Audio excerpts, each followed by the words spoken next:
Um outro destaque muito importante no dia de hoje, em relação ao conflito entre Israel e o Hamas, inclusive vários jornais e portais de notícias de todo o mundo destacaram o encontro que teria acontecido na Rússia entre Vladimir Putin, lideranças do Hamas, e teria também a participação de um representante do Irã. Aqui nos programas Pingos nos Is de ontem, Cláudio Dantas falou sobre uma guerra por procuração. E olha que episódio curioso. Seria justamente a reunião de 3 atores daquela tese defendida pelo Dantas, né? Irã, Hamas e Rússia.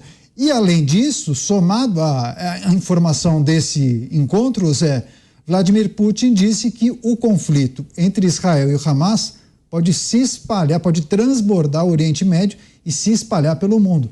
É um alerta que preocupa, né? As grandes potências já estão se posicionando sobre esta guerra e este é o lado problemático e preocupante, né? E se posicionando de uma forma muito explícita. Os Estados Unidos, através inclusive de fornecimento de equipamentos, o próprio presidente foi a Israel, né? Presidente dos Estados Unidos, numa operação muito complicada, complexa demais, levar um presidente dos Estados Unidos a uma situação assim. Movimentação com porta-aviões e principalmente movimentação de armas. E sendo essa movimentação americana, o Vladimir Putin não poderia ficar de fora desta organização. E aí ele está também politicamente se definindo, né? E de um lado errado, de um lado absurdo, e levando contra ele cada vez mais uma parte importante da civilização. Essa é a realidade, porque não se pode colocar como aliado um grupo como o Hamas, que é um grupo terrorista. Esta é a complicação. Mas, de qualquer forma, ele tem razão. Eu entendo que esta guerra de Israel contra o Hamas, e que agora já é também contra outras organizações clandestinas, né, e terroristas, isso aí está se ampliando. E isso aí tem muito mais possibilidade de escalar do que a guerra Rússia-Ucrânia, que todos ficavam ali temerosos. Quando se fala em qualquer tipo de atrito ou possibilidade de disputa com a Rússia, o mundo assusta, porque a Rússia é uma potência atômica muito forte. E a guerra nuclear, ela tem os seus limites e dificuldades, que é o veículo. E a Rússia tem os dois, a tecnologia nuclear e veículos que podem fazer esse transporte. E durante a guerra na Ucrânia, a Rússia demonstrou um grande conhecimento técnico ao imobilizar, não é abater, imobilizar os drones norte-americanos que estavam em poder da Ucrânia. Então, há que se prestar atenção exatamente nessa fala de Vladimir Putin, que é uma espécie de ameaça, né? Mas como suspender um conflito desse? O que está em andamento não tem mais recuo. Israel não tem absolutamente outra opção a não ser tomar Gaza. Cláudio Dantas. Dantas, ontem você falava sobre a guerra por procuração. O que a gente pode dizer e por que é preciso analisar com muito cuidado, atenção, com lupa, esse encontro que teria acontecido na Rússia entre Vladimir Putin, líderes do Hamas, um representante do Irã e, além disso, essa declaração de Putin dizendo que o conflito pode sim transbordar os limites do Oriente Médio e se espalhar pelo mundo? Olha, Daniel, desde o início, desde o ataque bárbaro do Hamas, da contraofensiva de Israel, eu trouxe esse pano de fundo. Esse conflito que a gente está assistindo lá, ele não é ao acaso, né? Ele faz parte, sim, de um processo histórico, muito menos a ver com o conflito com os palestinos e muito mais a ver com uma guerra até clandestina que vem acontecendo aí há pelo menos 2 décadas, mas especialmente na última década, entre Israel, Estados Unidos e o Irã. O Irã, ele disputa a influência regional, né, com a Arábia Saudita. O Irã, ele é um inimigo, vamos dizer assim, histórico dos Estados Unidos. Ele foi incluído pelo governo Bush no eixo do mal, mas eu acho que o Bush errou o alvo, foi no Iraque contra o Saddam. deveria ter ido no Irã primeiro. O Irã tenta desenvolver uma bomba, hoje ele enriquece o urânio acima de 60%. Todo o sistema de enriquecimento de urânio, o Irã fez como o Hamas fez em túneis, numa instalação subterrânea, né? E que acabou, depois, esse programa nuclear do Irã acabou sendo justamente atacado por programas de computação, né? Por vírus de computador, que foram desenvolvidos por Israel com parceiros dos Estados Unidos. O Irã há muito tempo quer se vingar. E o Irã viu na oportunidade, por exemplo, da Ucrânia, não só a possibilidade dele ampliar a sua capacidade bélica. O Irã hoje é um grande fornecedor de drones e de mísseis balísticos para a Rússia, né? Mas como também aumentar a sua influência no Oriente Médio, vendendo equipamento, dando treinamento e financiando grupos terroristas. Então está lá o Hezbollah, está o Hamas, tem milícias no Iraque, no Iêmen, né? E ele faz esse jogo aí do submundo mesmo, né? Então, assim, a Rússia, pelo seu lado, ela tem uma guerra muito mais ampla, que é uma vingança da Guerra Fria, né? Contra os Estados Unidos, contra o americanismo, né? E a Rússia desenvolveu um conceito que é do euro, o conceito euroasiático, né? Que inclusive tem como mentor lá o Alexander Dugin, que vamos dizer assim, um cara que vem, que chegou até a ser, vamos dizer assim, a ser uma referência ali em alguns setores da extrema-direita, mas que não tem nada a ver. Ele mistura conceitos, mistura comunismo, mistura com teologia, mistura várias coisas numa só, e vende um conceito que, na verdade, serve de subsídio para uma guerra muito mais ampla, uma guerra global, uma guerra geopolítica que vem sendo travada pelo Putin. Então, o Putin abriu essa frente na Ucrânia, tem o apoio do Irã, estão parceiros, firmaram um acordo estratégico e agora o Putin, naturalmente, de alguma maneira, também apoia esta guerra. Não há como escapar disso. Essa guerra que é travada através do Hamas, mas pelo Irã contra Israel. Então, assim, é um cenário complexo, mas não dá para enxergar esta guerra sem ter esse olhar mais amplo.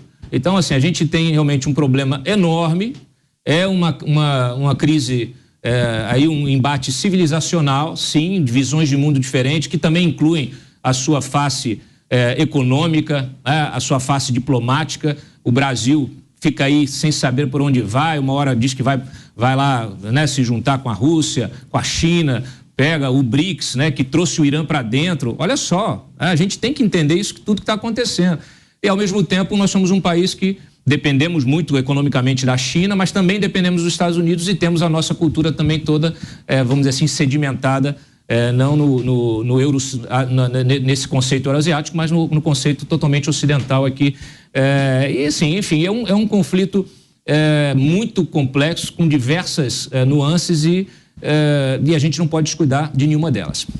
Elementos que nós precisamos destacar e que podem, de certa maneira, explicar os próximos passos dessa guerra. Cristiano Beraldo. Beraldo, o que é essa declaração de Vladimir Putin dizendo que o conflito pode se ampliar, pode extrapolar os limites do Oriente Médio e chegar a outras regiões, tem a ver com os Estados Unidos? Porque hoje chegou a informação que as bases norte-americanas no Oriente Médio receberão reforços de muitos militares, quase 1.000 militares norte-americanos irão para o Oriente Médio. É uma sinalização também aos Estados Unidos? Sem dúvida nenhuma. A gente, na linha do que o Dantas estava falando, a gente precisa entender qual é a transformação que o mundo está passando nesse momento.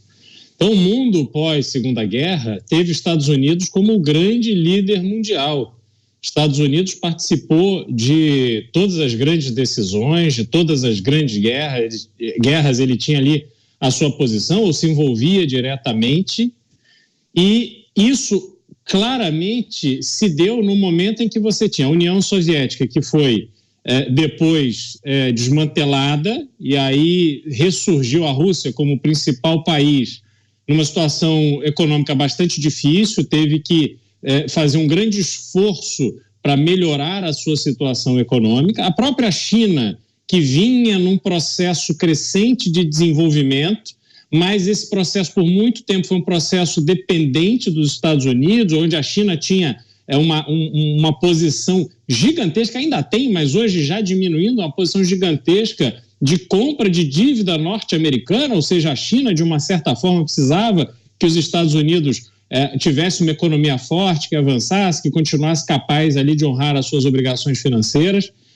E aí a gente viu os Estados Unidos, por exemplo, em 11 de setembro de 2001, ser atacado e respondeu quando quis, da forma que quis. Não houve uma resistência ou um grupo de países relevantes que se colocassem contra a invasão promovida pelos Estados Unidos. Aliás, desde o Iraque, né, com a invasão do Kuwait, como depois também o Afeganistão.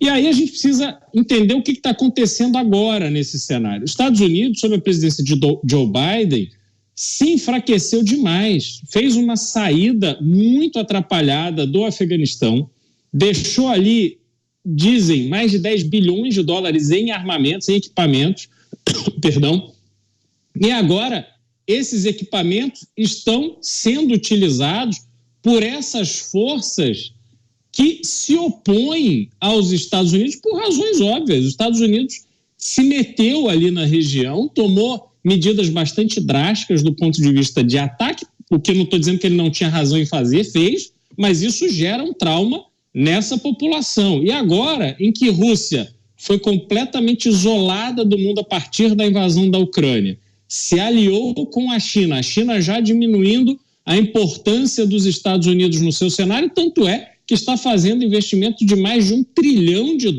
em diversos países do mundo, como África, na América do Sul, para poder melhorar a infraestrutura desses países, para poder melhorar o comércio, a dinâmica do comércio entre China e esses países, e isso tudo vai diminuindo a relevância dos Estados Unidos nesse cenário. Soma-se isso a um presidente fraco, a um presidente que tem dado demonstrações que já não está mais de posse de toda a sua firmeza intelectual e física. O mundo se reorganiza para ocupar esse espaço, para, na visão deles, aproveitar a oportunidade que estão enxergando. E talvez essa operação do Hamas, isso é um questionamento que a gente faz aqui desde o início, quer dizer, por que agora? Por que com esta violência? Por que com essa crueldade? O que o Hamas esperava que fosse acontecer com ele? Porque é óbvio que Israel tinha condição de reagir e simplesmente eliminar os líderes do Hamas, tanto os que estão em Gaza, quanto os que estão espalhados pelo mundo em algum momento. Pode não ser agora, nem semana que vem, mas com o passar dos anos, essa conta vai chegar para esse pessoal. Então a pergunta era por quê? E talvez a gente esteja começando a ver a resposta para essa pergunta, porque havia por trás uma costura bastante mais complexa que foi detonada a partir deste ataque brutal e cruel do Hamas. O mundo agora está se posicionando. Estados Unidos e Europa a favor de Israel, Rússia, a China ainda quieta ao melhor estilo chinês, mas no interesse muito grande junto a esse novo bloco econômico. Os outros países ali da região também se posicionando, alguns pelo cessar-fogo, mas outros observando o que está acontecendo sem muita vontade de se posicionar. Então, essas peças todas estão se mexendo e vão definir uma nova dinâmica mundial, com os Estados Unidos mais fraco, com este bloco Rússia, China, Índia e outros países mais fortalecido. E nesse cenário todo, para a gente falar um pouquinho de Brasil, a gente vê essas manifestações que Lula e o governo têm feito. Quer dizer, completamente erradas do ponto de vista da reação a uma barbárie que aconteceu em Israel, mas retratando como nós estamos fracos no cenário internacional, no cenário comercial. O Brasil hoje depende e muito de não só fertilizantes russos, mas de óleo diesel russo. Imagina faltar óleo diesel no Brasil, o que vai acontecer? ou nos restar a alternativa de só comprar diesel dos Estados Unidos a um preço muito mais alto, que vai impactar em aumento de custo de vida para a população brasileira. Então, o Brasil hoje, que está numa posição econômica frágil, está de 4 e, infelizmente, se posicionando da pior maneira possível, porque está costurando uma aliança com as pessoas que estão atuando do lado errado deste tabuleiro. Então, precisamos, de fato, acompanhar com muito cuidado e muita atenção, porque muita coisa será definida a partir desse conflito. A leitura dos nossos analistas para os assuntos mais importantes relacionados a essa guerra e, sobretudo, essa declaração de Vladimir Putin fazendo um alerta, dizendo que essa guerra entre Israel e Hamas pode crescer, pode avançar para outras regiões do mundo. Vamos agora escutar a análise de Roberto Mota. Mota, qual é a chance de caminharmos para uma nova versão da Guerra Fria? Ou, dependendo de como se analisa, essa guerra já está em curso? Ninguém sabe, Daniel. Cada notícia que a gente recebe é mais uma peça que às vezes se encaixa, às vezes não se encaixa nesse quebra-cabeça que nós estamos vivendo há muito tempo, mas que ficou mais evidente a partir do que aconteceu em 7 de outubro. Os representantes do Hamas chegaram a Moscou, tiveram uma reunião hoje para falar sobre a guerra. Eles se reuniram com o vice-ministro de Negócios Estrangeiros da Rússia. Também participou da reunião o vice-ministro de Negócios Estrangeiros do Irã. É mais uma peça num cenário complicado. Não há nenhuma leitura simples, fácil dessa notícia. É importante lembrar que a Rússia tem ligações com todos os participantes desse conflito no Oriente Médio, incluindo Israel, Irã, a Autoridade Palestina e o Hamas. A Rússia tem se manifestado várias vezes, atribuindo o conflito em Israel ao fracasso da diplomacia americana e pedido um cessar-fogo. É sempre bom lembrar, a Rússia é aquele mesmo país que invadiu e está em guerra até hoje com a Ucrânia.